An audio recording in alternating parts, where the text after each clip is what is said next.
G'day, Ben Pam here. Welcome to Nightbreed. This week we're joined by Melbourne band Bentham's Head and the legendary John Gallagher from Raven. But first up, we're going to meet Michigan from the Brighton band Crimson Veil. Hello, how are you? Yeah, good. Thanks for coming on. Hey, Daisy. All No right. worries. Oh my God, Cool. hello. Yeah. um. So Crimson Veil, you guys have a new album coming out in a few days, September 20. Um, it looks That's like right. Yep. Yeah, it looks like you all played in other projects before, like Bird Eats Baby and stuff. What prompted the Mhm. beginnings of Crimson Veil?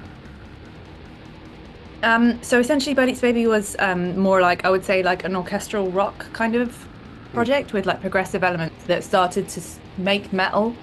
During the pandemic, we decided we want to make a metal record, so we did. We started that. We started writing Hex. We even put out a couple of singles from it, and the single Hex got picked up by Raining Phoenix.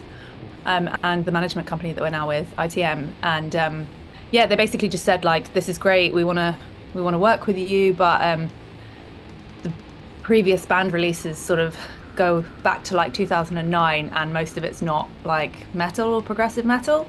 So they were like, it's going to be really hard for us to promote you as this band because there's so much music that's not in that sphere. So maybe we should just have a clean break and start this as a new project, like a metal project. So yeah, that's what we did. So we came up with a new name and just decided it would be better to sort of promote it as like the metal evolution of this band. But it's exactly the same members, same vision, but yeah, just a new name. Yeah, cool. So you're saying like metal, did you have a specific sound going into the writing for this? Like were you introducing new instrument elements or anything like that?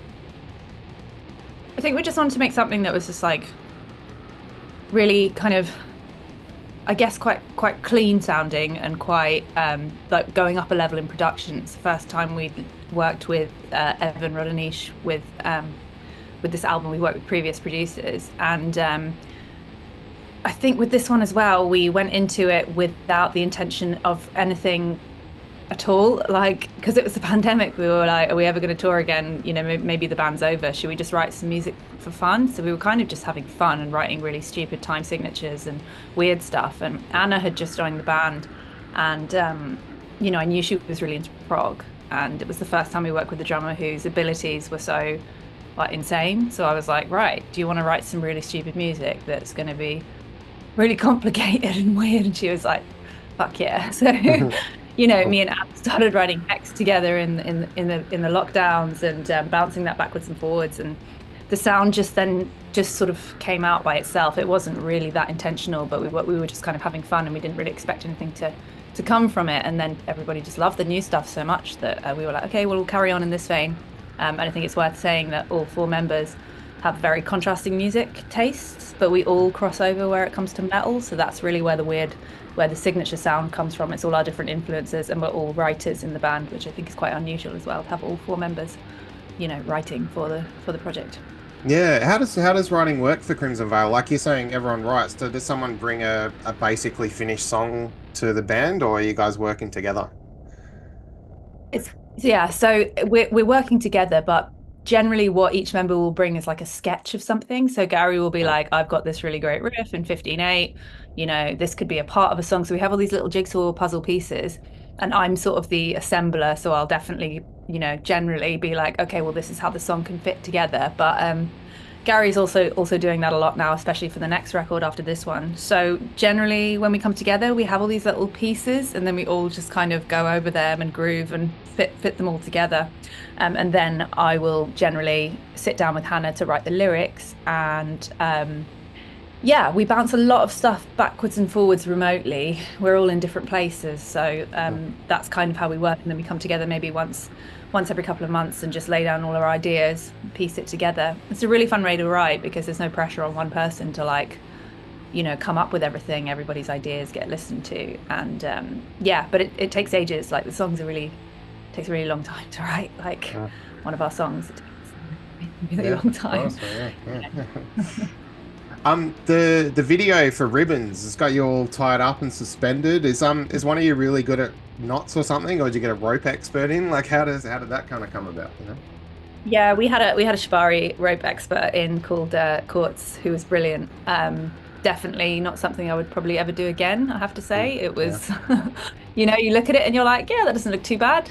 I could do that. That's cool. And then quite quickly realizing on the like training sessions that it was just going to be like pure pain for Mm, like really long periods of time. And generally, like when you're doing rope, you're supposed to be moving around a lot. So they put you in one position, and then they'll move the ropes and do another one, and then they'll move the ropes and do another one. But in the music video, you're staying in a static position and you're lip syncing. So I was doing the video, like, the song like 10 times in a row while in one position. mm, So it's just so painful. Like my legs were like so bruised afterwards. And honestly, I've never been happier to like lie on the floor.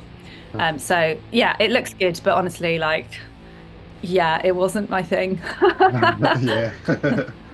Both Illuminate and Ribbons have some kind of like, dance choreography things going on. Do any of you have like a background in that? Um, so Hannah's training, currently she does a lot of ballet. She has been doing Oh, that for a few years now. So that's really her sort of like dance thing. And for me, I guess like I used to dance when I was a teenager. I used to dance when I was a kid, go to like dance classes and stuff, but it's really more just like I enjoy moving to the music. It's not really like that planned. So yeah, neither of us really come from like a dance background, but it was definitely like performative performance backgrounds. But we just wanted to do something like that for the video. It just felt like that video needed a lot of movement in it, and the two contrasting styles of the dance, I think, make up the sort of light and darkness. So yeah, we decided to do that. But yeah, I'm just making it up as I go along, to be honest. yeah, cool.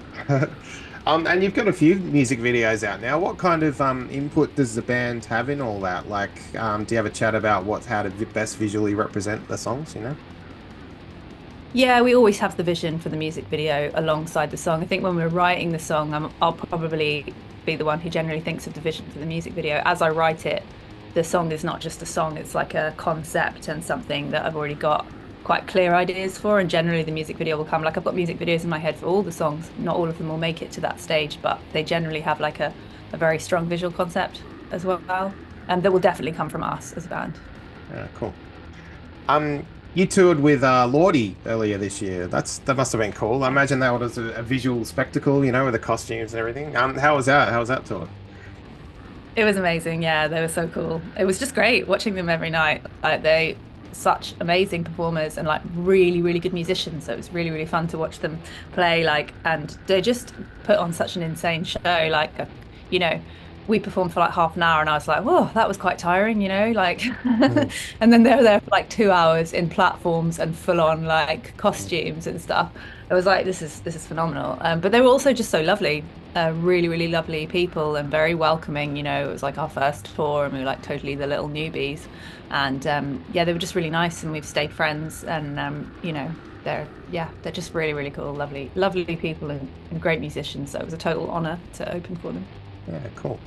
With the live shows, like, are you playing any Bird Eats Baby songs, like and maybe in a heavier style or something, or is it like a fresh start now? Like, Yeah, there's one song we took with us that was the first kind of metal song we did as Benny's Baby, which is on our previous record before we changed the name. And the song's called Painkiller, and that one's really fun to do live. So I guess we're kind of covering Birdie's Baby, yeah, if that sure. makes sense. But yeah, there is an idea to take some of the songs with us, but I feel like we just write so much. Like I feel like we can just write more songs really, and those Mm, songs kind of belong with different members of the band sometimes, and I feel like we don't really need to change them. They're kind of like can stay where they are, and I'm really proud of that project, but I really want to do new stuff with this one. I think the music is quite different and it's going mm, even more into the sort of progressive and metal spheres. So unless we sort of run out of songs, which I can't see happening anytime soon, mm. um yeah, probably just park it where it is for now and then we'll see. Yeah, cool. Away from your own stuff, what are you listening to lately? What kind of bands are you checking out? So my current obsession is Hath. I really like their sound. They're like quite a heavy sort of death metal band. And what else am I listening to? Urn. They're really, really good, kind of thrashy and metal, quite heavy stuff as well. I saw them live early this year. But the bands that I go back to time and time again are Igor. I absolutely adore. I love the way they can kind of travel between genres seamlessly and still make it sound like a real song. And Gojira, obviously, one of my favorite influences. And we're all just really excited about the new Opeth album coming out. Yeah, We've yeah, heard the first single, and Mike Ackerfeld doing Death Growls again. I'm like, yeah. yeah. So yeah, It's cool. And you got your label mates with Opeth now, right? Like that's pretty great.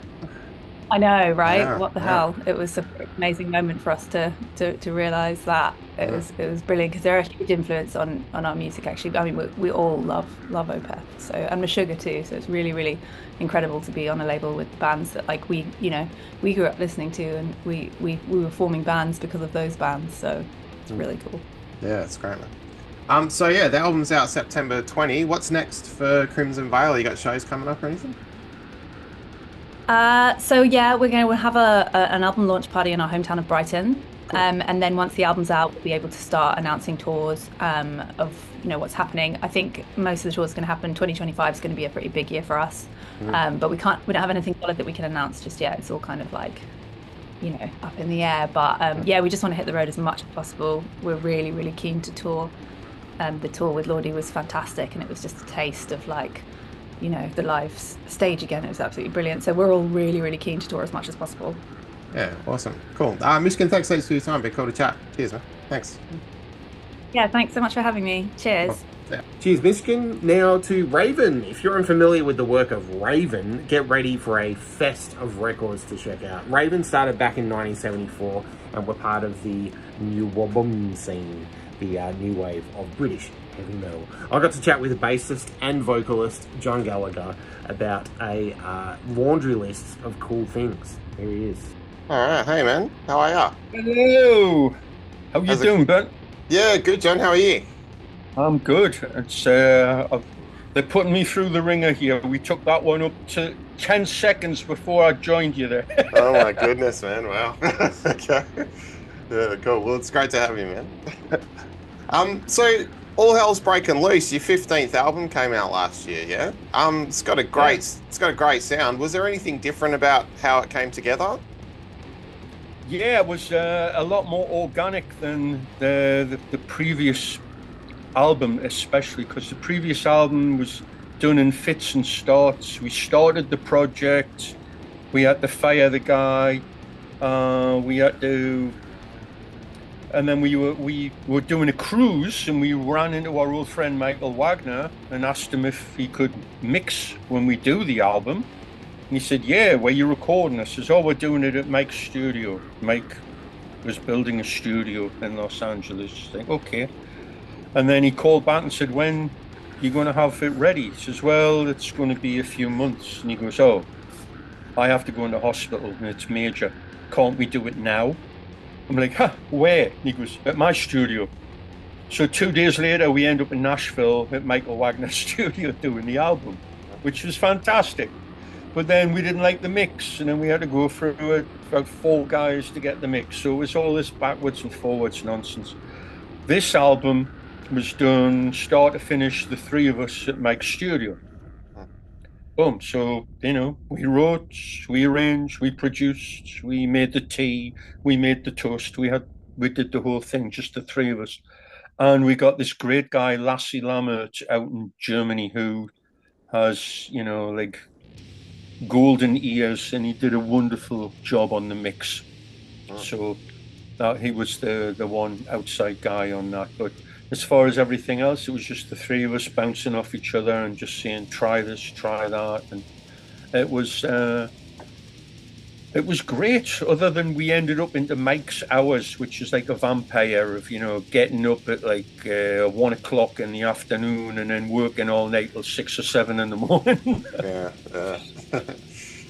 So you've had, some drummer changes over the years, but you and your brother Mark have been at this since 74, yeah? Like, that's 50 years. Yep. Has the way Raven functions, like writing and that sort of thing, changed much over the years? No, not really with the writing. With the arranging portion of it, from Extermination onwards, we really got a lot more, I don't know, anal is probably be the word, where we'd come up with stuff, and sometimes you'd just come up with an idea and put like some kind of placeholder thing in there. I'll get to that later.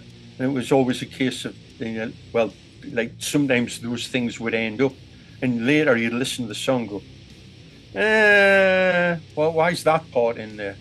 You know? Oh. So we made a concerted effort of how good is this part? Could it be better? Is it necessary? Do we have something better at all? And we'd really go back and forth until we all three of us were happy with it, and then took the same procedure with everyone's parts. Uh, is this the best drum part for this particular part of the song? Could you go crazier? Could you dial it back? Boom, boom, boom. And same with the bass, same with the guitars, and same with the vocals. Uh, and the last two albums, since we got Mike in, was a real change because we're doing it where he'll do the drums first. And we were always dead set against that because we'd done that once before with the Pack's Back album. And Mike does it totally differently, where he'll get a scratch track from, say, me or Mark. And then you go, okay, well, this would start at this beat, and then it would come a little slower for this, and then it would speed up here and slow, like you naturally would do.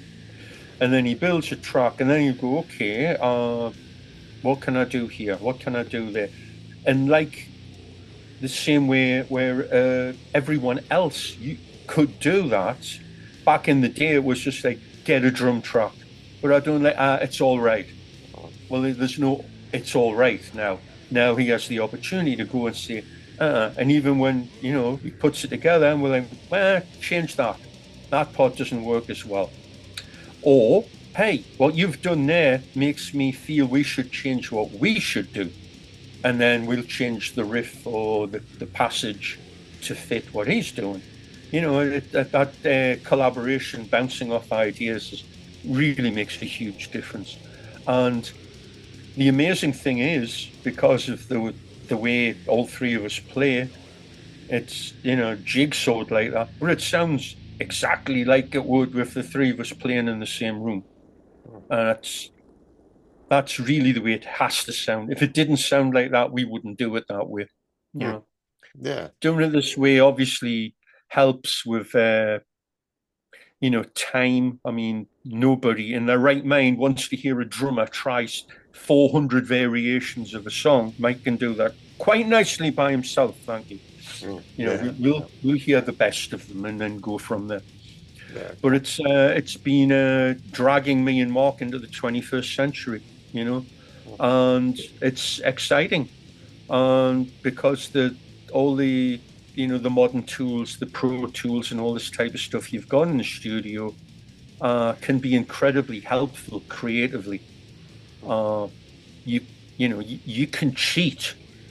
Obviously we don't, because when you're demoing stuff, you can go, well, I would do this, and you punch in and you make a composite of something. It's just like, nah, I've got to be able to play it. It's not real otherwise, So you use the technology. You don't have the technology use you. That's the main goal on that. But yeah. I mean, compared to the old days of doing stuff on tape and take 42 and all that, no. And we were actually pretty instrumental in changing that. I don't know a lot of bands that did. By the time we got to our second album, because when you do guitar solos, you could play, and then maybe it would sound, you'd bum notes, or it just wouldn't be together at the end. And you go, can you punch me in? Which for the uninitiated means you play along and then they hit record and you try to continue, or you do it on another track and you fade one into the other. Well, we were doing that with a full band when we were doing basically to get drums. And we just figured, well, if you can punch that in, why can't you punch this in? Oh, well, let's try. If you do it before a cymbal hit. And we would do that, and it made it creatively so much more interesting than, no, you still got it wrong, play it again, take 10. We were technically playing it one time.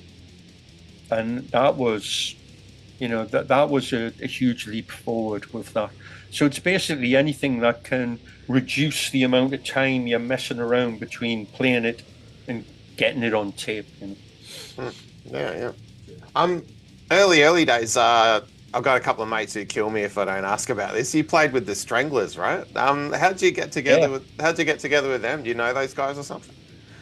No, we had a drummer back then, Mike Kenworthy, still a good friend of ours, still playing drums, great guy. He was older than us and he was at the university and they were playing Newcastle University and he'd weaseled his way in and said, "Hey, do you need an opening band?" And got us the slot. So we get there and, this was like the time of their first album and the whole punk rock thing had just started coming out. So we're there listening to the punk rock DJ and hearing all this god awful music and what the hell is this, And Hugh Cornwell, the original guitar player, came up to us. They were about to play and said, "Anyone here got perfect pitch?" I was, "Yeah." He goes, "Give me an A." So I go like, he tuned his guitar and walked on stage and started to play. And they have a keyboard player. And I'm like, oh, jeez. Luckily he was in tune. But no, they were great. And obviously they were older guys just pretending to be punk. They were a lot better than that. But yeah, we played with a couple of punk bands back then. It was quite an education. Yeah, yeah. And then of course early days, like you'd play with like Aussie, Motorhead, Maiden, like heaps of big bands. Yeah, when the first single came out, "Don't Need Your Money," and there was a DJ in the UK who was very influential called oh geez, he's so influential I forgot his name, John Peel. And his thing would be he would play new music, no matter what it was, no matter if it was good or bad or indifferent. Here's a single from Raven, "Don't Need Your Money. See what you think." And he'd play it. Well, Ozzy happened to be listening to the show. He went, "I want that band." Yeah, no. So he got in touch with us and we opened 4 shows on the Blizzard of Oz, the very first tour, with Randy, Lee and Bob and Ozzy, which was fantastic. And Whitesnake were touring. G-Force, Gary Moore was the opening band, and they basically broke up before they started. And do you want to play with Whitesnake the next 2 nights? Yes.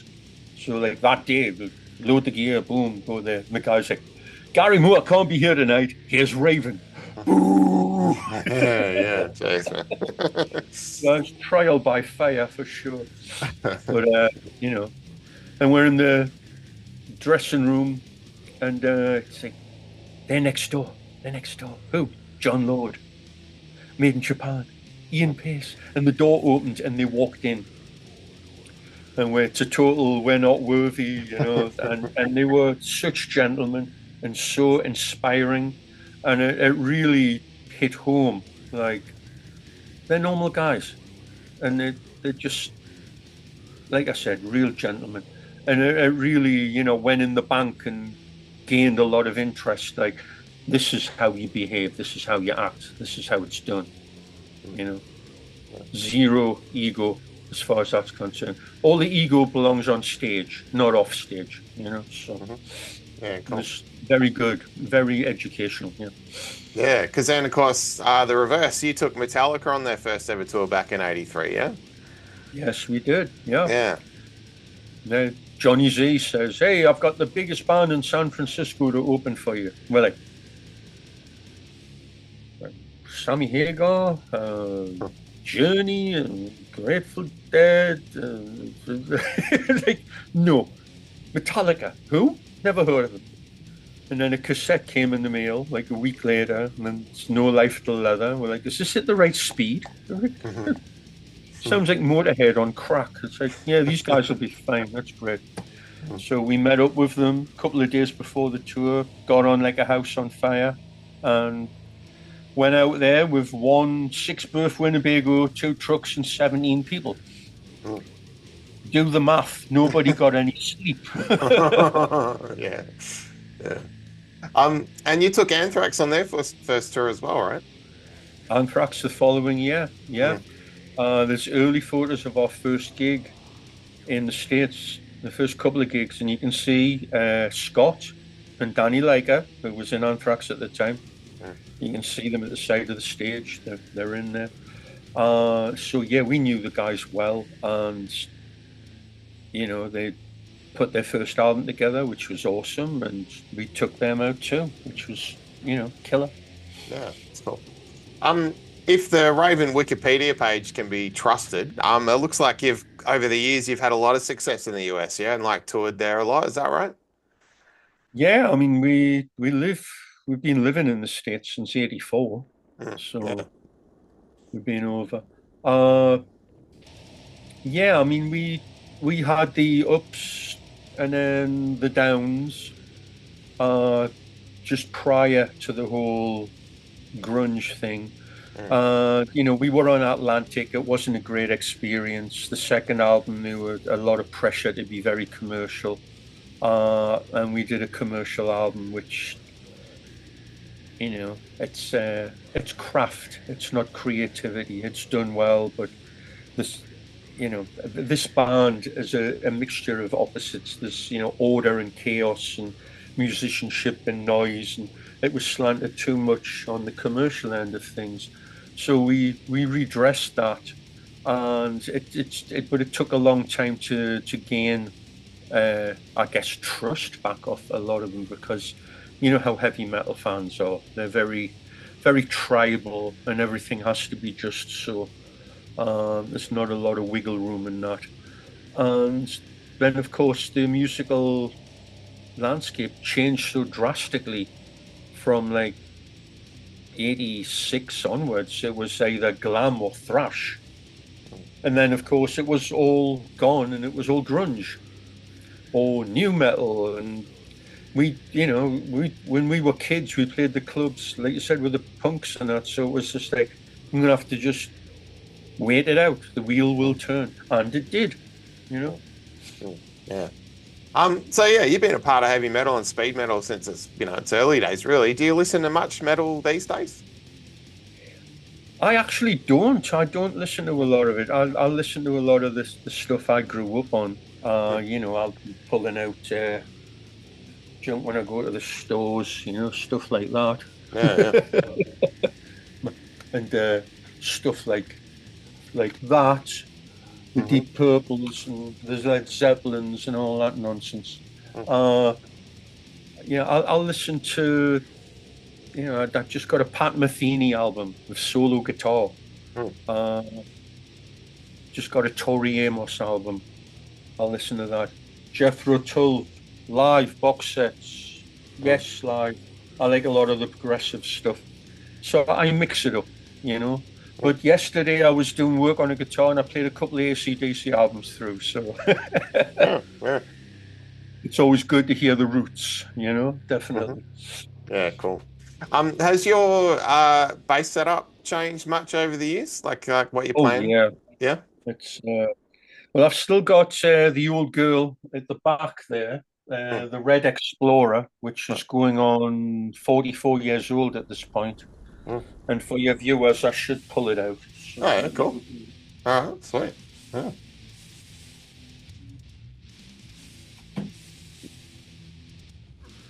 Yeah, nice.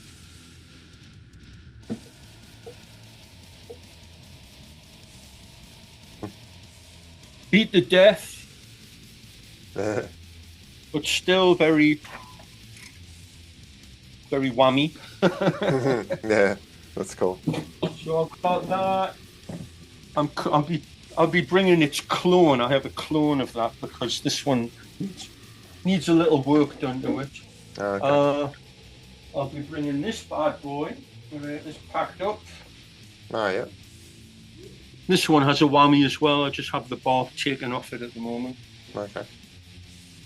So, and I've got way too many guitars sitting in the background. Mhm.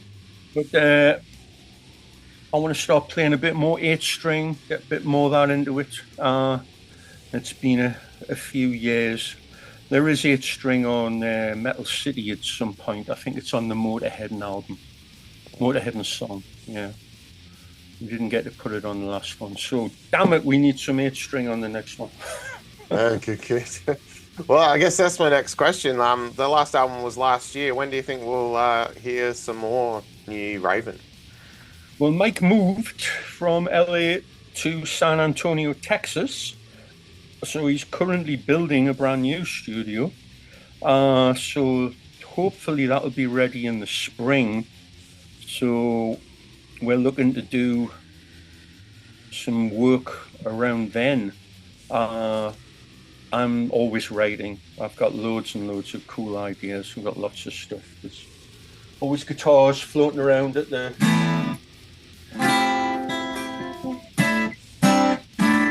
Lots of stuff always coming out. Always got my phone there and I'll record odds and ends and glue it together. Mark's got loads of ideas. Mike's been playing guitar. He's got some cool ideas too. So I'm going to compile a bunch of stuff and start. It's at that point now we start bouncing some ideas off each other and get some. And we've still got some songs, a lot of songs, to be honest, from the last album that were never finished, floating around. And really, we had like 30, 35 songs, and we said, well, we need 10 songs, and they've all got to kick ass. So what would be a good opener? This one. What would follow? This one.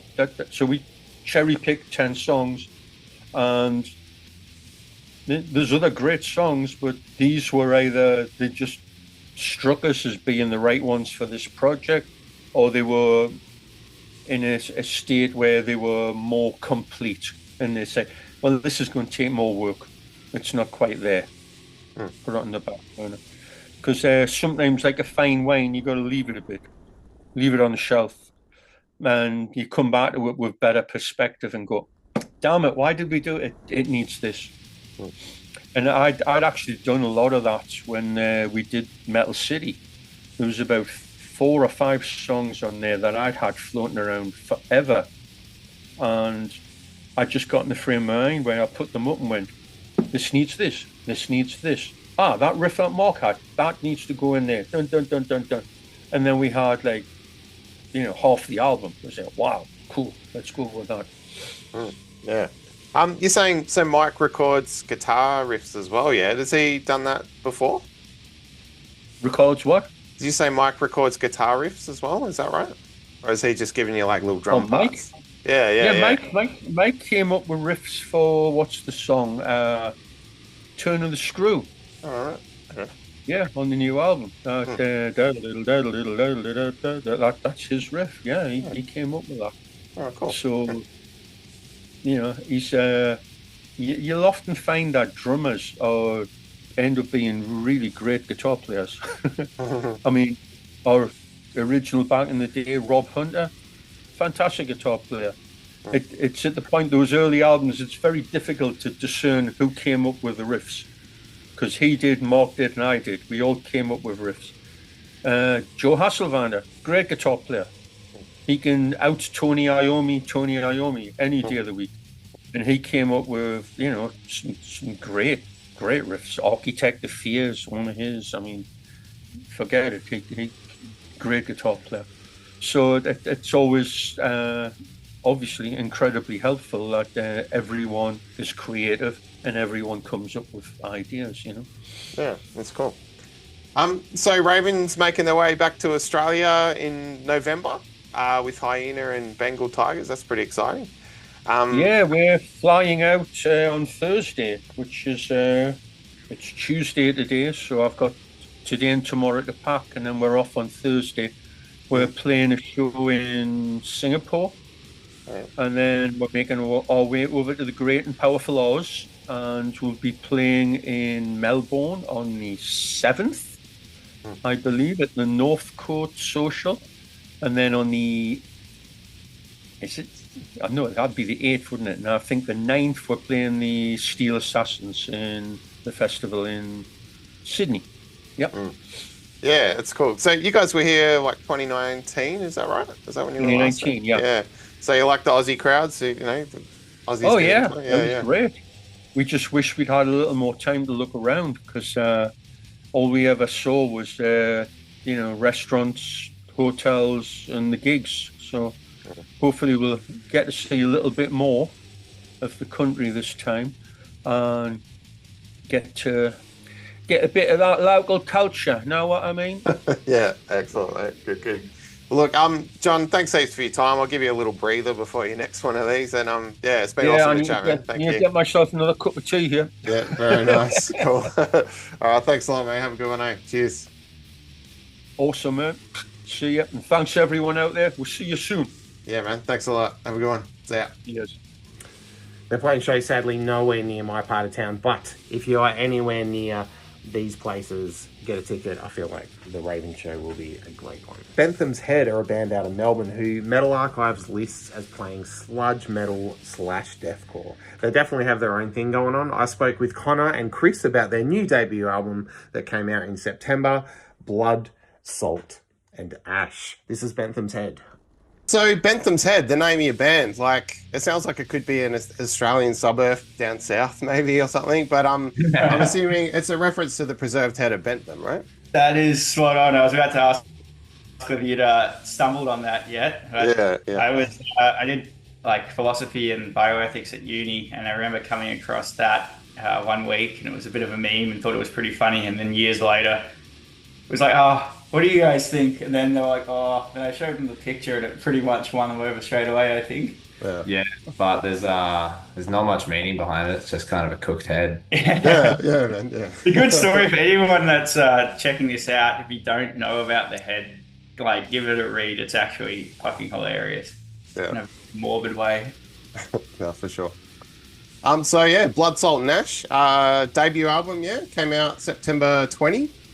Yeah, really So super keen. Oh, sorry, go on. No, go on. Yeah, all right. Sorry. Yeah, super keen to finally get it out. Like we've been sitting on it for quite some time now, and it's just been like really we've probably had it since before we started doing live stuff with the band. Like we kind of worked around a little bit backwards and had recorded a bunch of shit before we'd even got into a room, and then we were sort of like, oh, we should probably work something out before we just drop it into no one. Yeah, more or less. Yeah, but pretty stoked to have it out finally. Yeah, it's cool. So, how does writing work for Bentham's Head? Like, is someone doing the riffs, or are you kind of working together? How's that all go together? Yeah, well, I think again, like the process was a bit weird this time, but I think it's going to be a little different. We've already started working on some new stuff as well, but for this one around, most of the songs came in sort of, I'd sort of written like a collection of riffs and a structure and had an idea of how I wanted the song to sort of work, but was very bare. So when I sort of met Rick, we sort of started sitting down and arranging them and really trying to flesh them into songs. It was originally actually going to be an instrumental project. So they started off being maybe a little bit more dense because we weren't going to leave as much room for vocals until we sort of met Connor, and he turned out to be really fucking good at singing. So ended up getting him in there, and then they took on a completely different shape once he added to them. Then he sort of had complete creative control of everything vocal related. I don't know whether you want to talk more to that. Yeah, well, I mean, Rick's the lead guitarist. It's Chris's bedroom project from like, 6-7 years ago. Yeah. I guess he recruited Rick, and then they were sitting on it for a couple of years with no one else to play with. And I had a lockdown into there to really slow things down. Yeah, I kind of showed up, and most of the songs were 70% of the way there, I'd say. And Chris showed me around, and I was like, fuck yeah, I'm in. This is cool. And then slowly, I think we'd written a lot of it before we got my mate Stuart in to play drums. And then we just like recorded the album, and then eventually got to playing live shows once but we completed the album before we had a bassist. I'm actually it was me on bass on that as well, which is kind of nice as well. I used to study bass back at high school and uni, and it was sort of like I never had anything to show for it, so I'm glad I kind of was able to slip that in there. But I do feel a bit bad for Gabe that he didn't make it on it. He joined just a fraction late. Yeah. But next one for him. Yeah, that's cool. So yeah, there's 5 members. How do you go organizing jams and gigs? Like getting everyone in the same place at the same time can be tricky sometimes. You guys Oh, figured it yeah. out, I guess. Oh, it's like the absolute, crux of the whole thing is like getting 5 people with full-time lives to Yeah. do something creative, hey? Yeah. Definitely makes like writing a pretty slow when you have like we normally have like 1 or 2 3-hour sessions a week. And you'd show up and one person's turn to record something, for instance, and maybe it doesn't work that week, and you're like, cool, well, we'll try again in 5 days or something. Yeah.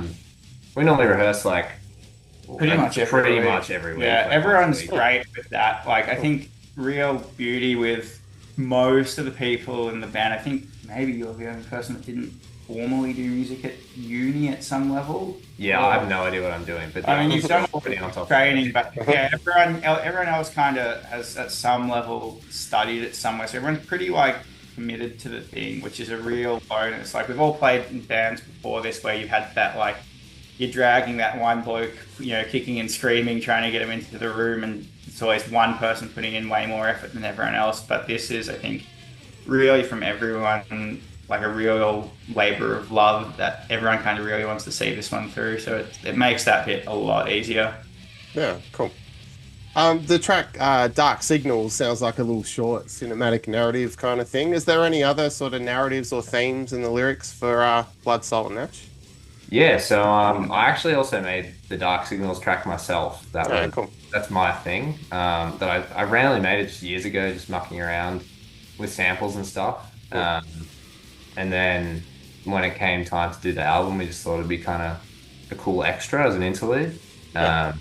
So it wasn't intentionally made, but basically the lyrical themes are every song is based on a book I was reading roughly around there. I think you kind of picked 3 and I picked the other 3 when I went down to it. Yeah, so Chris, when I showed up, had a placeholder name of Oran, which was the city from the plague.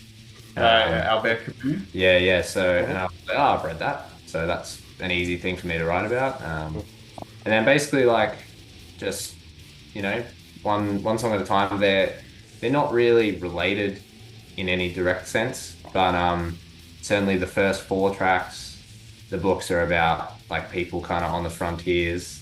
There's like the Wild West kind of going on, African jungle, Van Diemen's Land convicts and that kind of thing. Dark Signals is the spoken word is like a slightly edited quote from A Scanner Darkly, and leads into New Path, which is based on that book. Then Talons is more of like a philosophical, it's like the culmination of the album. So that's where the themes lie, yeah. Yeah, I think there's also, I guess, something that I think ties a lot of the tracks together, sort of as you mentioned, is it's sort of like a sense of place. Like, so not necessarily one place in particular, but a very sort of clear, I think when you listen to stuff like Iran, you can quite clearly sort of picture that it's somewhere sort of maybe Middle Eastern, or sort of, it gives that sort of vibe, or North African. Yeah. Whereas like each song sort of, which we've tried to kind of really give that feeling that it's tied to a place. And yeah, I think like ultimately as well, then Isle of the Dead is tied to specifically, Tasmania and that sort of early frontier convict sort of colonial situation at that point. We've sort of tried to sort of keep that there. And the ultimate sort of like the cover of the album as well is, it's a shot taken by a good friend, Max Rue, in sort of the deserts of South Australia. And again, just really trying to tie everything to sort of that sense of place and where narrative sort of can grow. Yeah, cool. It's Bentham said it's a pretty eclectic mix of styles. Was that particular mix something you had in mind starting out, or did it kind of happen differently to that, I guess, like, I think this project has sort of at different points, particularly early on when it sort of started and I was sort of doing things on my own, it sort of took different shapes about where I wanted it to sort of go or what I wanted it to be. I think if it remained just me, it would have probably been a lot closer to something like Russian circles, which our good friends in Treebeard are probably actually doing something a lot closer to what I was originally considering this would go along the route of. Also, if you haven't heard their new album yet, that's top tier. But then, yeah, I think meeting Rick, like we've definitely, like me and him did a lot of the sort of writing and arranging together, and he's got, I think, very different aesthetic tastes to me, whilst having a lot of crossover in the bands we like. So I think he's got like, he likes a lot sort of faster, riffier stuff with a lot more sort of changes and sort of, you know, keeping you sort of on your toes thing, where I think I kind of like the longer narrative structures that play out in a more sort of post sort of way. So I think we kind of ended up, you know, there was a few battles over how long sections should go for, when we should jump to the next riff. I think hoping we sort of struck a good midpoint with that, but it's sort of like, I guess it's that sort of like that dichotomy of those two styles that's sort of given us something a bit new in the middle, I think. Yeah. What was it like playing gigs early on? Like, is there a pretty healthy sort of local thing going on in Melbourne? Yeah.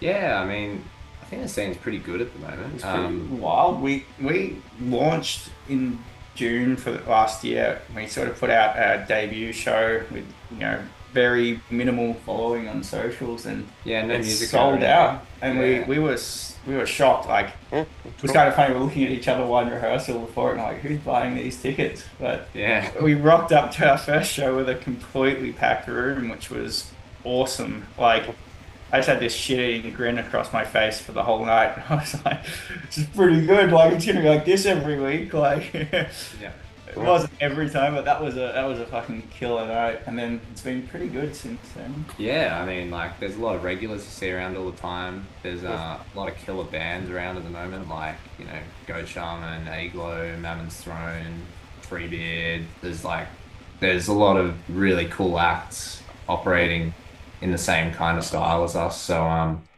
yeah, I mean, there's always good shows to go to, and there's always pretty good turnouts. Yeah. That's cool. What have you guys been listening to lately? What kind of bands are you checking out? I can go first. I was actually thinking about this on the way over. Yeah, I was too, and I forgot. I would say lately I've been smashing, do you know White Ward? Oh, okay. Rain. Yeah. They're awesome. They're insane. Been listening to a fair bit of Wayfarer out of America, and probably Conjurer at the moment would probably be the three bands I've been smashing. Yeah, I'm not gonna lie, I did give the album our album a couple of listens when it dropped the other day, because I hadn't really listened to it in ages, and that was probably the first time I've actually been able to listen to it and enjoy it for what it is, instead of trying to like critically analyze everything we did in the recording process. So that was pretty interesting. Yeah, cool. What have I been listening to? I've been listening to Death Western by Spirit World a lot. That's classic. Been back on Agalloch, The Mantle. That's kind of all time for me. Soldusk. Been smashing Aglow a lot. Grin is pretty cool. I've been checking out. Herod, pretty sludgy stuff. I'm looking forward to, like, do you know Aransi Pazuzu? Oh, okay, yeah. Yeah, I'm pretty psyched for their new album.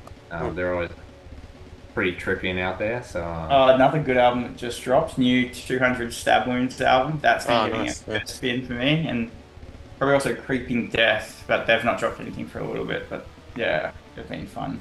Yeah, cool. So you guys have your album launch coming up October 18, yeah, the Workers Club in Fitzroy. Yeah. Are there any videos or anything else we can look forward to from you guys? Obviously, the album release is we're going to have a bunch of stuff. I actually saw an ad for the album launch show just popped up on my feed then, so now it's live, so it's probably going to hopefully pop up on your feeds too.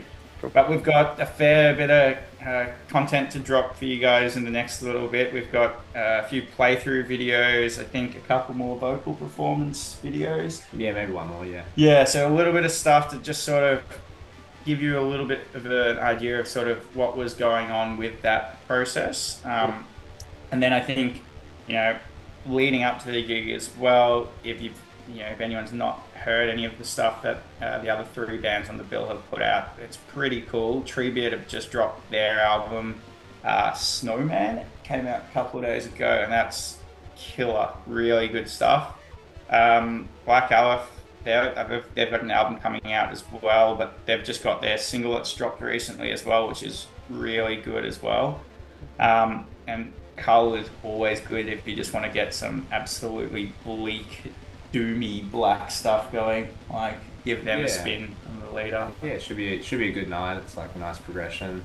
Like Black Aleph, more droney ambience, and then Treebeard's like post rock metal. Cull crushing doom, and then and also whatever the fuck we do. We're never really sure what to call ourselves. We're saying progressive sludge now, but you can call us something. Good man, cool. Well, look, links below for the new Bentham set album. Connor and Chris, thanks for your time. It's been good to chat. Thank you so much. Have a great night. Yeah, you too. Cheers. Big thanks to Mishkin from Crimson Veil, John Gallagher from the Almighty Raven, and the boys from Bentham's Head. I've got a slew of great interviews coming up to share on the channel, plus more metal, so subscribe for more metal, and thanks for not skipping this bit.